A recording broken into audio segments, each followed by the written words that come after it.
3 companies, disrupting what you know about marketing and branding. Welcome to M Squared.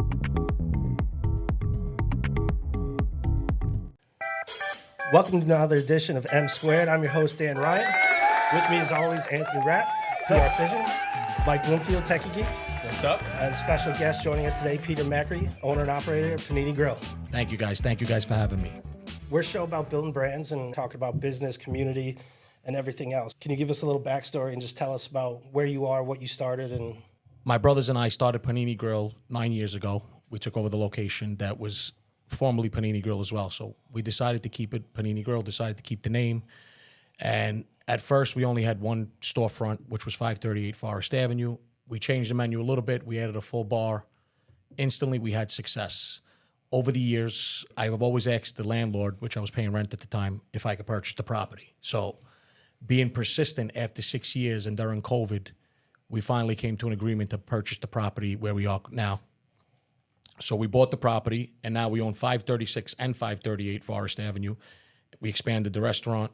Took your occupancy from what to what? So we had 70 seats at first. Now we have 140. It's big. And the way I did the restaurant is we have 3 separate rooms, which now we have three different party rooms pretty much. But I was getting one, not negative comment, but people, the name is very deceiving. Panini Grill, a lot of people thought we were just a panini spot, lunch spot. Oh, I'm not in the mood for a panini. So I said to myself, I need to do something to let the people out there know that we're more than just paninis. Me just putting a slogan on my logo, more than just paninis, or me just posting a picture of something wasn't getting the job done. And I knew we had room for growth. I believe in myself. I believe in my product. I believe in my staff. I've been doing this my whole life. So my passion is this. So I started these videos on social media. Which everybody knows. Everybody watching and listening knows them already. Everybody knows. So I started these videos, but before I started the video, I said, I got to come up with some kind of slogan. Everybody has a slogan. Me coming from Italy, born there, came to this country when I was 4 years old. I didn't speak English till I was about 8, 9 years old. So having that background, speaking Italian at home with my parents. If you guys ever been to Italy, I'm sure most of you have. When you ask someone in Italy, how you doing? They all say, tutto a posto. Yeah. That means all good. That's what they say. Every other word that comes out of their mouth is tutto a posto. So I put a slogan together, as you guys all know. When you dine at Panini Grill, non ti preoccupare, tutto a posto. Meaning, when you dine at Panini Grill, don't worry, all is good, right? I started doing one video every 3 weeks, just introducing my specials. And then you realized. Well, I was getting stopped. Oh, I love your commercials. I love your show. I didn't know that you did pork chops. I didn't know you did veal chops. So I said, you know what? Let me do another video. Let me do maybe one a week. I started doing one a week with menu items that are just on my menu. Simple pasta dishes, a panini, a pizza, whatever it was. And I realized that when you post a video with yourself in it or the restaurant of food, it's way better than just posting a picture. People look at the picture, they don't even look at it, they just pass right through it. And I kept getting stopped. Let me take a picture with you. Oh my God, I can't believe this. Sign autographs. So I made shirts with logos and hats. I'm shipping shirts and logos to Australia, Canada, Michigan, Ohio. People coming in buying merchandise. Some of it I was just in Italy. When I got to Rome and I went to customs, the guy at customs recognized who I was in Rome. But that's awesome. It's a great feeling, but more importantly, it's having followers on Instagram is nice, but it's generating business. Right. So that's really the key. That's why I wanted to get my message across out there and say, hey guys, we're more than just paninis. Look at us. Don't let the name fool you. The name is deceiving. But even the shift into like merchandise now, that's... Yeah, I didn't know that. Yeah, no, we have hats, shirts. My daughter makes bracelets. They say tutto a posto with the horn on it. It's just, it's overwhelming, but it's great. Let's bring it back for a second. So what was your involvement or what were your thoughts of social media prior to doing what you're doing? You said before, just putting up a picture. But were you into social media? Were you involved with it? Did you like it? Did you subscribe to it and believe in it? Or did it just happen? No, I always believed in social media because I knew that's the new way today, especially with everyone's constantly on their phones and the new generation. Even as far as like online ordering, it's not social media, but everyone's using their phone. They don't want to speak to nobody today. Right. You know, everyone's placing an order online. So I see that things were changing. The mail in the menu, postcards, it's dying down, right, unfortunately. So you need to use social media to get out there. Social media could be good, it could be bad. But to me, bad publicity is good publicity as well. Right. They're still watching. Getting your name out there on social media, being interactive and not just posting a picture, to me, is by far the best success I've had to this day. And it doesn't cost me nothing except me, my time. Your time. Social media groups reaching out to me. I want to do your videos. I want to do this. I want to do that. And listen, they could probably do it more on a professional level. Maybe they edit it better. But at the end of the day, it's me going on the camera and But part of what makes it good is it being raw. Raw is forgivable in today's world because it's real. It's not a staged thing. A lot of times the stage videos, especially food videos, they're so edited that you could tell it. And it's not a genuine thing. Seeing you in the kitchen, being able to fry a pasta and do other things, it's engaging, it's entertaining. You see the ingredients that you're using. It's a real, that barrier is broken that you let them into the kitchen. Yeah, I try to keep it as real, authentic as it is. And just so you guys know, every video I've done is on the first take.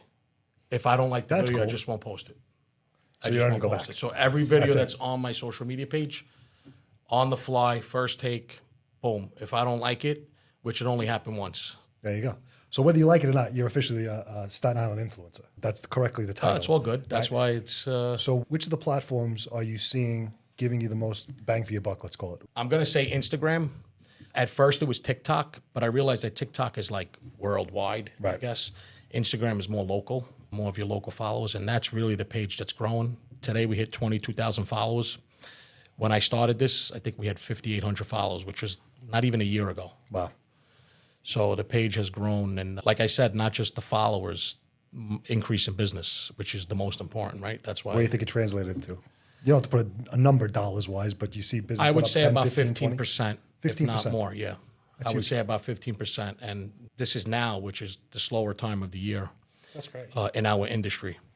I have high hopes. I didn't even start yet. Didn't even get started. I didn't even start yet. Now, you said you're doing everything yourself, which is great. What tools are you using? Are you using CapCut? What are you doing? I use CapCut and I use Video Leap. Those are the two apps that I use to edit my videos, which, like I said, there's not really much editing except merging the videos. So let's say I do a video and it's 3 different videos. I just add it to CapCut, merge, and it's done. But it's great for people starting to realize you can do it yourself. 100%. There's so many tools out there. We talk about tools like CapCut's a great one. There's so many AI tools out there to throw captions on it, make it more engaging and fun. And it can be done by yourself when you're starting out. 100% it can be done. Yes. Eventually, the goal is you're going to get big enough where you want to walk into the room, have the guy record you, and then know your vision and have them do it for you. Absolutely. Because then you could go do other stuff that is more important than you doing that, want someone. But you got to start somewhere. Now, do you have family or anybody that helps you? At first, my wife was editing the videos for me, but it was taking too long. So I He kind of didn't took mean that over when the he said project it. He didn't myself. mean that. No, it's a lot of work to edit the videos, especially if you're going to add music and fast forward something and slow down something. So I tried to do my videos where there's really no editing. Just Merge. put it on, merge them. You want to keep the videos 2 minutes, 3 minutes, because after that you lose people's attention span, so to say. But we talk about that all the time. I think it's 3 seconds now is the seconds. attention. It's like why... That's what I'm saying. You have to do the punchline first. You almost have to show the completed food. Right. And So- now get them to go, ooh. That's the TikTok. That's what. So it's funny you say that. I've been thinking of what I could do different doing my videos now. So I want to show the actual finished product first and say what it is and then go into exactly how to Show make the it. tomahawk, then show how So you you make get their attention. Boom, I got to see how he makes this. And it's exactly Yeah. it. Yeah, because that's what people have, a 3-second attention Yeah. span.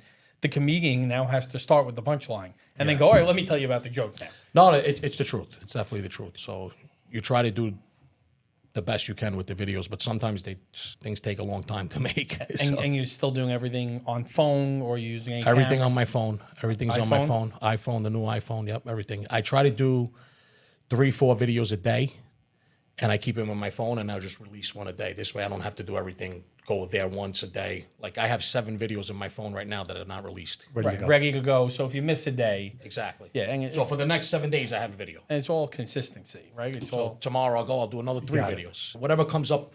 Any tools to post? Do you have any aggregators that you use to auto post stuff?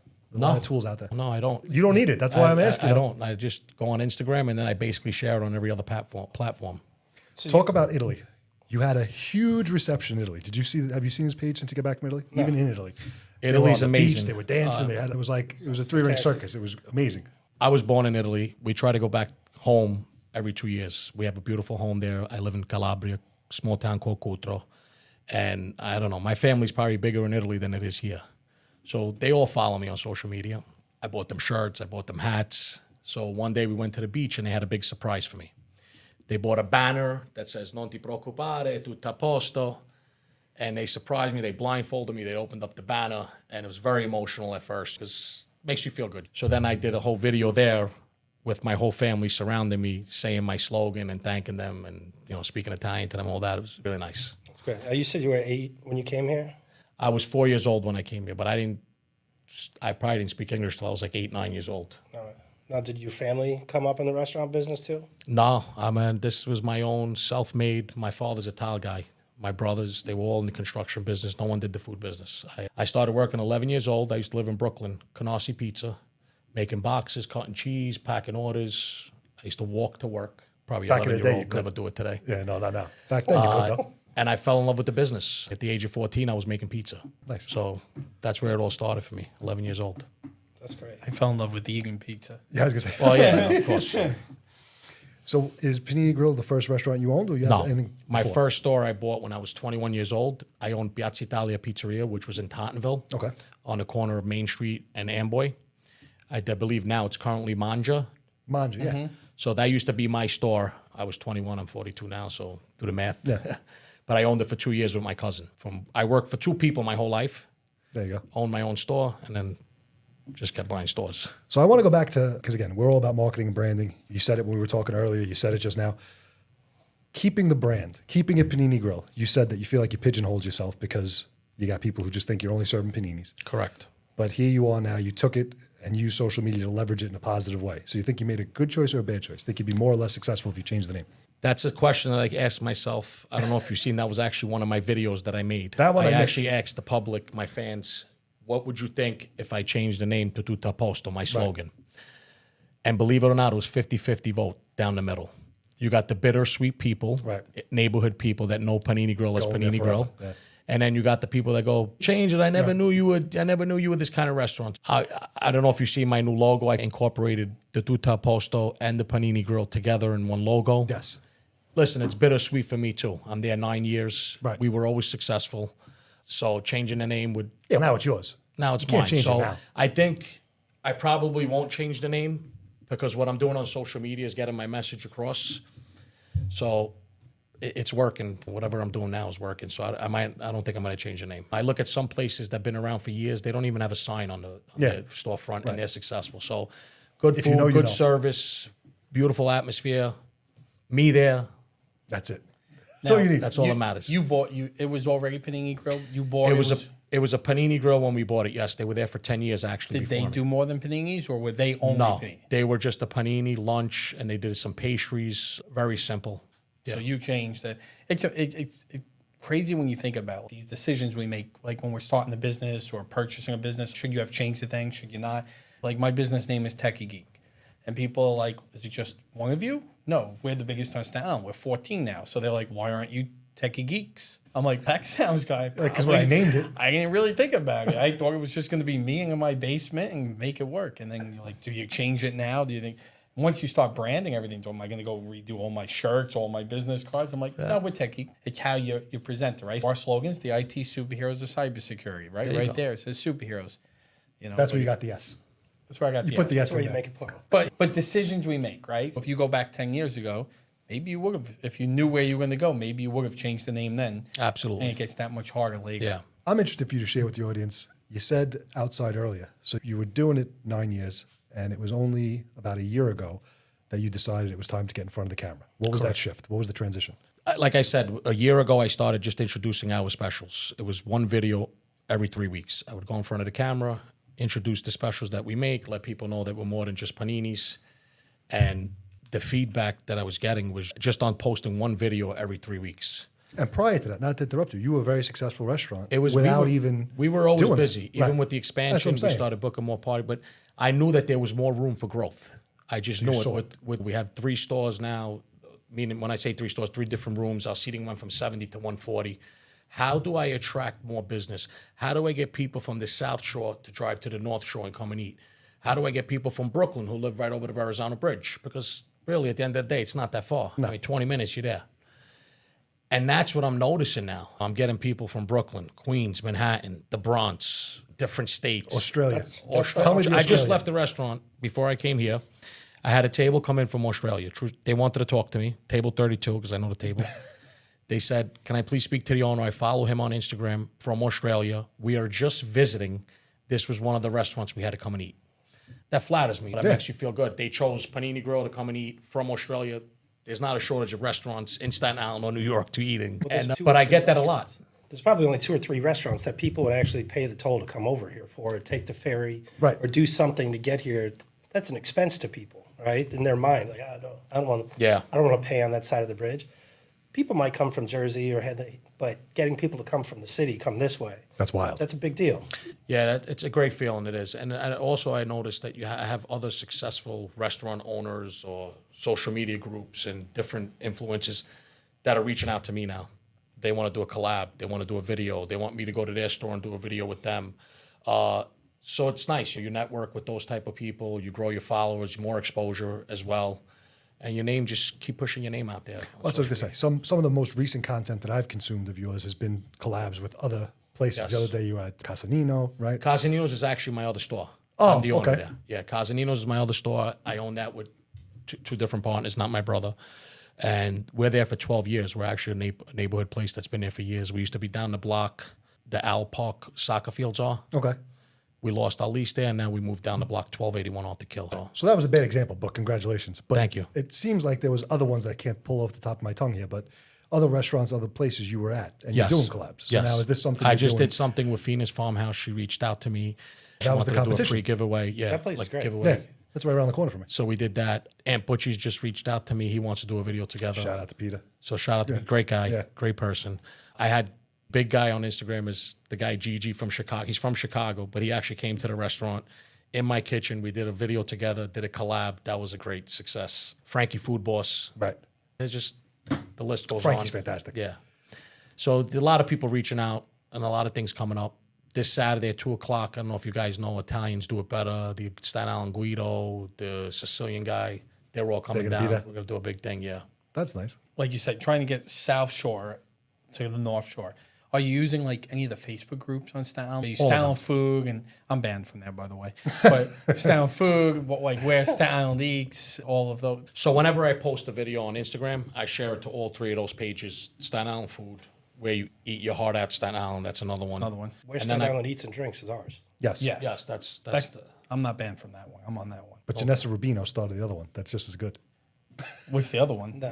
Eat your heart out. She's had to come in there and talk to you. maybe once early, way before I started any of She's these sweet. videos. Yeah. Very nice. But woman. but do you get success on those? Where you eat in Staten Island has probably the most. It's 50-50 And with the comments. right, and that's what you said earlier too, right? It's all bad publicity is still publicity. It's all how you deal with it, Exactly. right?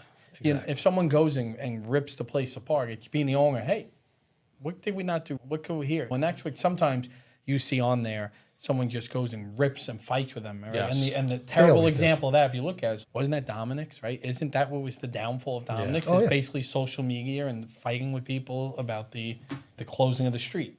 Listen, we always try to. We're not perfect. We're going to make mistakes. It happens. So that's how you handle it. We always try to do. We always do the right thing, but sometimes people cross the line. Customers Oh, of do, course. right? So there was one little issue there. Everything sucked. The staff, the bathroom, the this, the that. Everything was horrible. You got to sometimes you got to professionally answer them in an educated way, because you don't want them abusing your staff or abusing you personally. And It's an extension of your restaurant.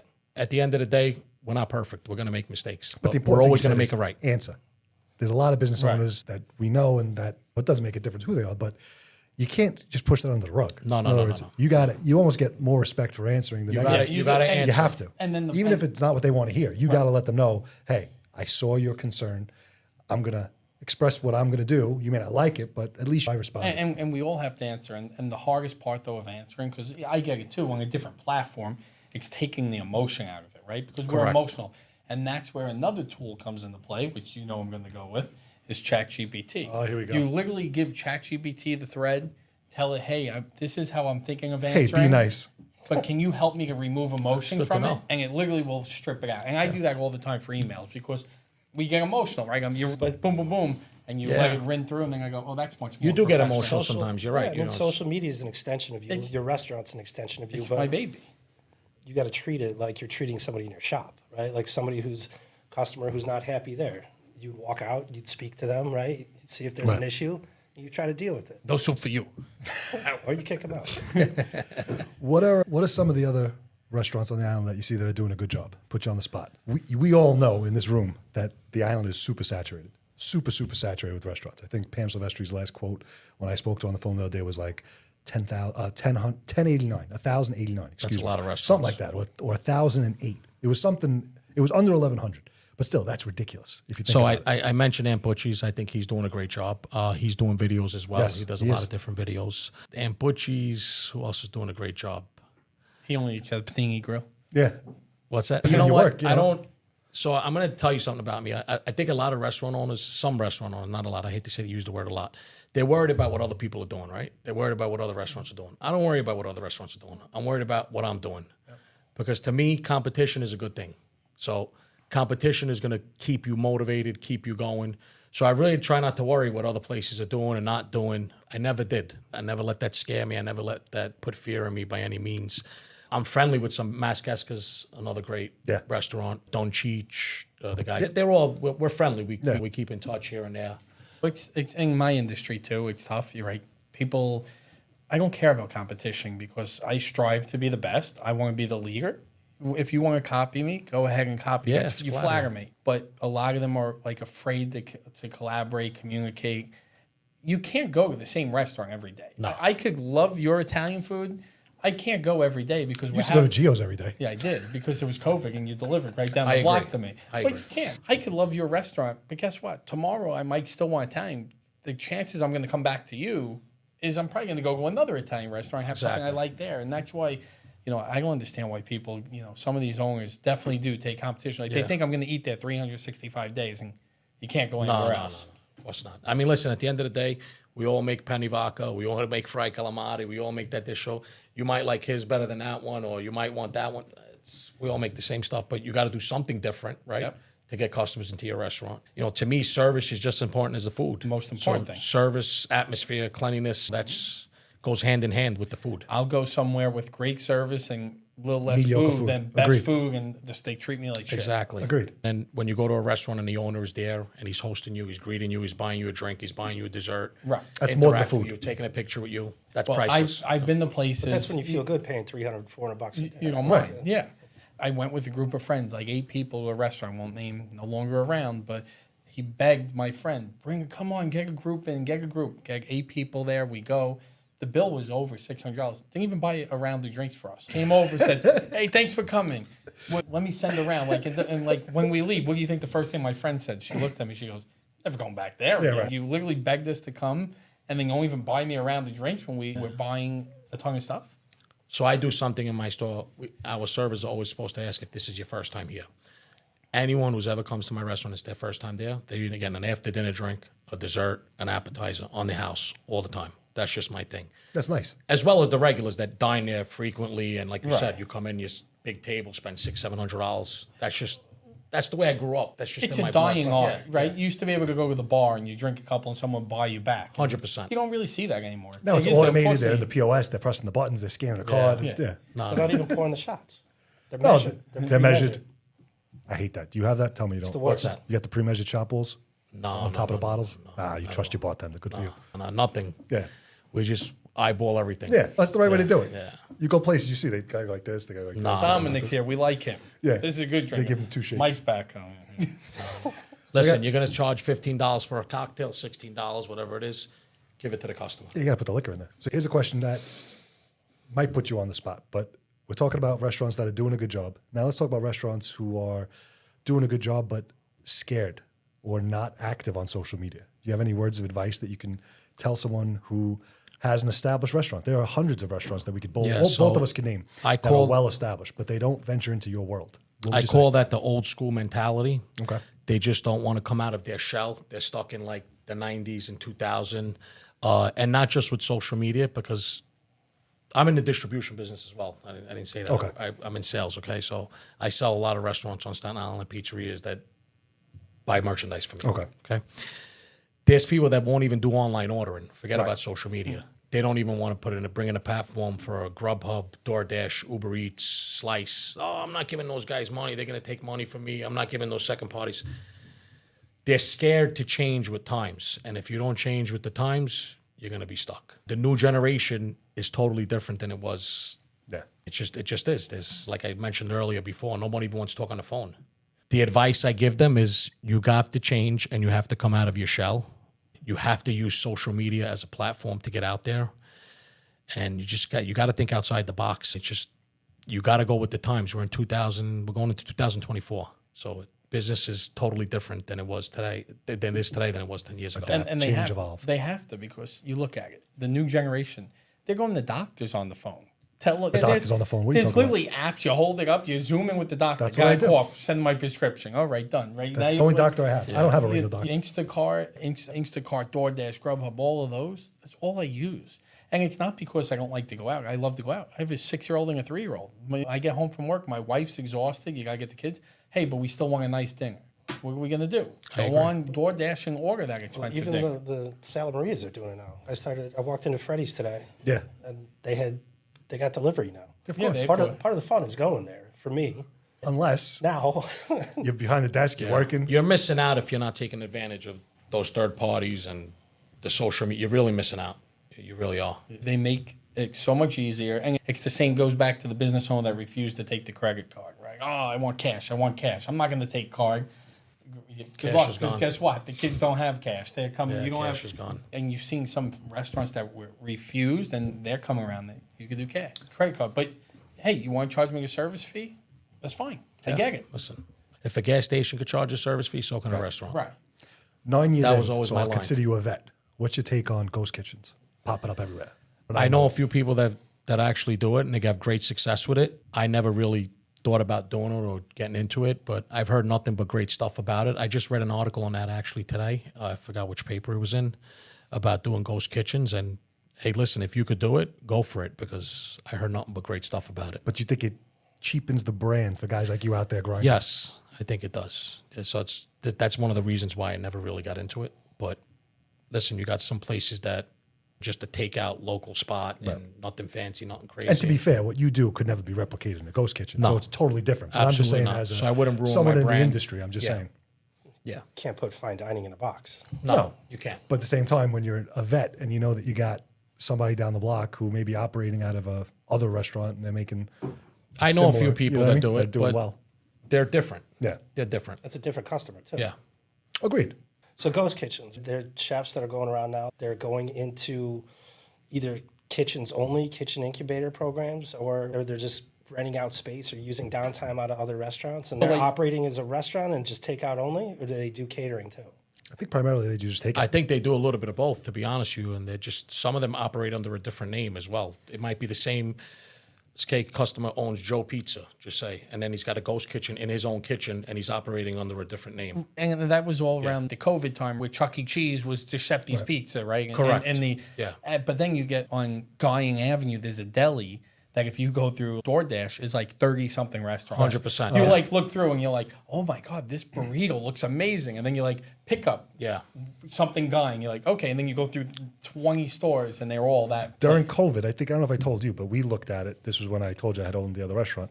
We looked at it because I wanted to buy the rights to the borough for the chicken wing place. Like there was 3 or 4 of them. Right. And they almost were going to let me do it, but then they pulled back at the very end. But I was going to just take it and look at it like franchise, because now you own the rights to whatever it is. Like Mr. Beast, for example, that guy with his burgers. I wasn't going to buy Yes, that. yes, yes. But similar concepts. Now it's like taxi medallions. You own it. You want to buy it. Now you got to buy it from me. But they popped up everywhere. I missed the boat. We didn't do it. But the ones that we were interested in that I won't name are all over, and they're doing well. I wish everyone success, but it's just an course. interesting thing that when you're doing the grind and you're serving the food and you have the staff and you have the overhead and you have all these things that come with owning a restaurant, and you got a guy down the street selling out of the deli chicken wings.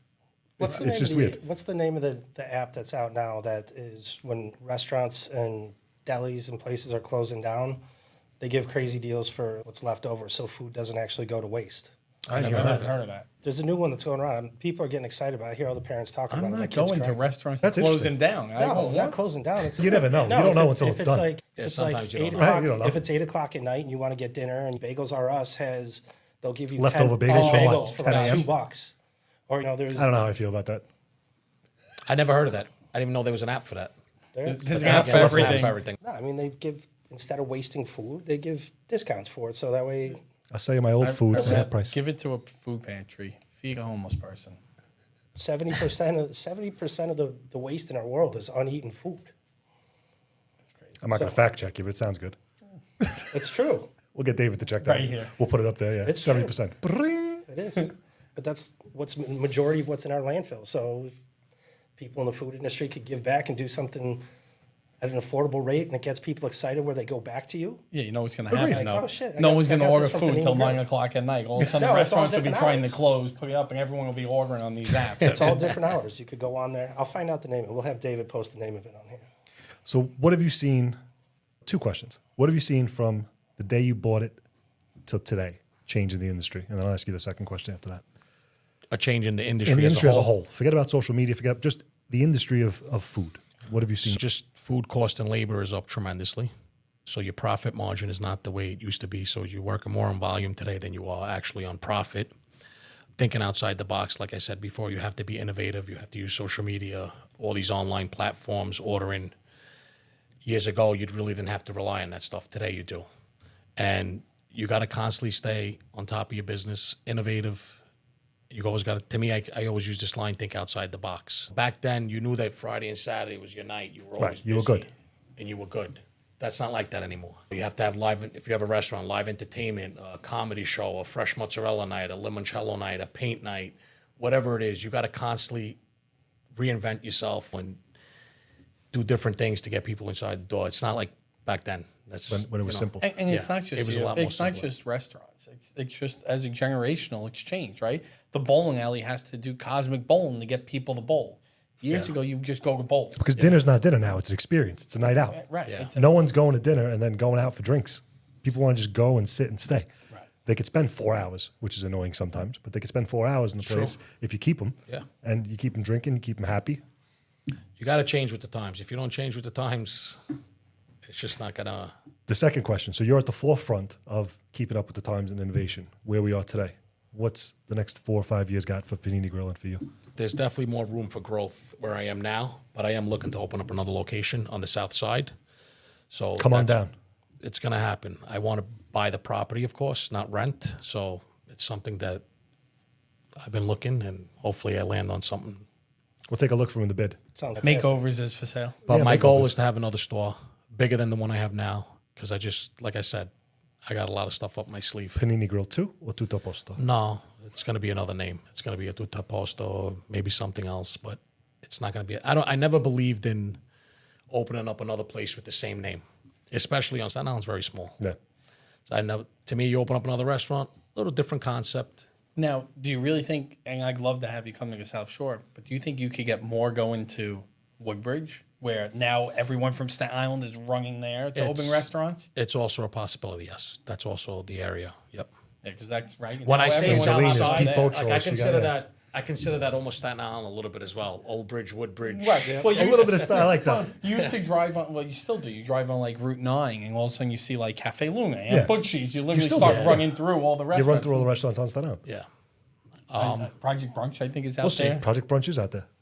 You can't rush into things like that. It's got to like just happen. You got to look for it. You got to be persistent, but it's got to be right. Any words of wisdom parting before we go to either people in the industry now, people looking to get involved in the restaurant industry, or business owners in general? Well, for people that want to get involved in the industry, if you don't know this business inside out and you're not planning to have a second marriage, stay out of it. That's all I'm going to tell you, because Advice. if you're not married to this business and you think that it was maybe like 10, 15 years ago between labor, food costs, like I said before, insurance, taxes, everything is just 30, 40% increase, okay? And me being in the distribution business, I can tell you that firsthand. So if you're going to get into this business, make sure you know the business inside out. Isn't it 90% of restaurants close within the first year? That's what I think. That's the statistic. Yeah, 9 years strong. God bless you. 9 years just started. Just started. I like that's the attitude. Yeah, listen, I'm very passionate. So you got to believe. You got to believe in yourself. If you don't believe in yourself, to me, I don't look at this as a job. I wake up every morning. I love what I do. As much as there's a lot of sacrifice, working weekends, holidays, but You got to love what you do, man. If you don't, you're not going to be good at it. So- And you got to always think big. So we'll do our regular sign off right now, but I'd love for you to close out the show, if you don't mind. Close out the show. You guys got to once say we my go- slogan with me. That's how we're going to close out the show. All right. All right? Good. You guys ready? You got to count it out. So when you dine at Panini Grill, non ti preoccupare. Tutto a Tutto a posto. posto. Arrivederci. All right. Thanks, Peter Macri. Thank you for coming out. This is M Squared. I'm Dan Ryan, Anthony Rapp, Mike Bloomfield. Don't forget guys. to follow, share, and subscribe. Check out Peter and all of his handles. What are your handles, Peter? What's What are that? the handles for the? At Panini Grill SI, Panini Grill of Staten Island on Facebook, and Panini Grill SI on TikTok. Beautiful. And don't forget to follow and share it with us at M Squared. Peace. Thank you. You don't have air? Yeah, sweat.